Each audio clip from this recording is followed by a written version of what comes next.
না না, এটা তো অনেক ছোট ছোট। এগুলো মা, এগুলো তো সব ছোট মুরগি বাচ্চা, এগুলো বড় হবে।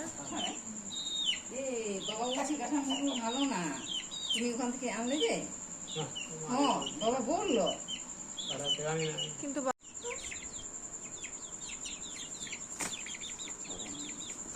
তোমার আগে বলতে পারবে না।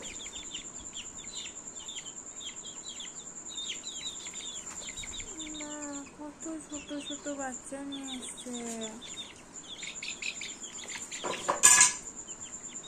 এগুলো তো